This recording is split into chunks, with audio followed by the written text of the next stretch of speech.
Well, the party of godlessness is taking their extremism up a few notches to the point you can no longer be neutral.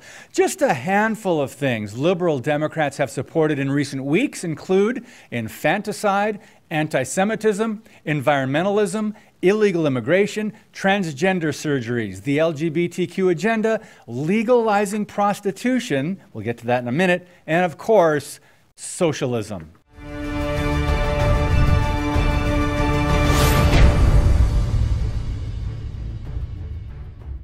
It's clearly all about power. Their goal is big government control and one-party rule in America. Karl Marx would be proud because the revolution can only advance by doing away with God and Christianity, families, natural marriage, religious freedom, work incentive, and private property. It's all about the people, they say. Nancy Pelosi said Democrats are doing God's work. They say Republicans and Christians are the ones who are bigoted, intolerant, and racist. But before we get to the slippery slope of socialism, we should call out immorality for what it is. 2020 Democrat presidential candidate Senator Kamala Harris recently said she would decriminalize prostitution based on consent. Take a look. When you're talking about consenting adults, I think that, yes, we should really consider that we can't criminalize consensual behavior as long as no one is being harmed. But wouldn't that lead to more sexual abuse and less protection for victims of violence?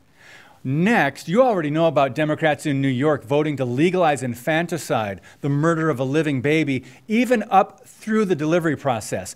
But the party of death also voted against providing medical care or protections to a baby born alive in the case of a botched abortion. Think about this. A living, suffering human baby is placed on a table in pain and crying and is left to die. They wouldn't do that to a puppy or a kitten or a fish. Condemning the liberal mindset that defends animal life over human life, CEO of MyPillow.com, Mike Lindell, said this last week at CPAC, quote, "I see a party saving minnows in California and killing babies in New York. Are you kidding me?" Well, did you know that on Friday, House Democrats voted in favor of illegal immigrants voting in U.S. elections? The key word here is illegal. This is no longer your great-grandparents' Democrat Party. Texas Republican and American vet Dan Crenshaw asked, quote, "What kind of government would cancel the vote of its own citizens and replace it with non-citizens?" He later tweeted this, quote, "Today I offered a motion to recommit H.R. 1, reaffirming that only U.S. citizens should have the right to vote. Dems rejected it." Next time you go to the ballot box, keep that in mind. The future of their party is in cities like San Fran, where illegals can vote. Let that sink in. Prior to Democrats regaining power in the U.S. House, Nancy Pelosi promised to work hard for the LGBTQ lobby, for non-citizens wanting to cross our borders, for women wanting abortions, and for those wanting to protect the environment. Then there's Cory Booker, who grilled a judicial nominee and asked if she actually believed LGBT relationships are a sin. But lots of headlines come from the 29-year-old college grad and bartender from New York, Alexandria Ocasio-Cortez. AOC recently said she's so worried about the environment and the planet, she wonders if it's still okay for people to have babies. She also just called for the U.S. to end its relationship with Israel.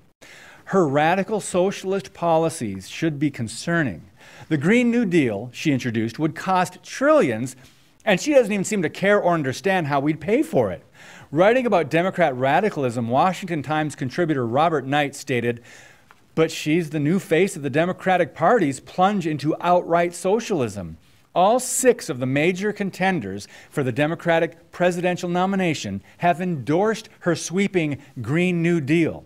He added that its promises of guaranteed income equality, free medical care, free college tuition, state ownership of the means of production, confiscation of private property, central planning, and a one-party system inevitably result in coercion and violence. Well, I agree that socialism violates the laws of nature and nature's God, and the progressive worldview begins with the false idea that we're not really created in God's image, and we're merely products of random events. The sexual revolution was part and parcel of the socialist thought in the 19th century, just as it's a driving force in the Democratic Party today, which pushes LGBTQ sexual anarchy and, of course, abortion. A consistent feature of the revolution is that the ends justify the means. So, lies are fine as long as people keep falling for them. For Christians who believe the Bible is true, or anyone else who does, if you vote for policies that go against God's teachings and biblical morality, it might be time to re-examine your priorities, your values, and even your faith. I'm David Fiorazo. God bless you, and keep speaking the truth about things that matter.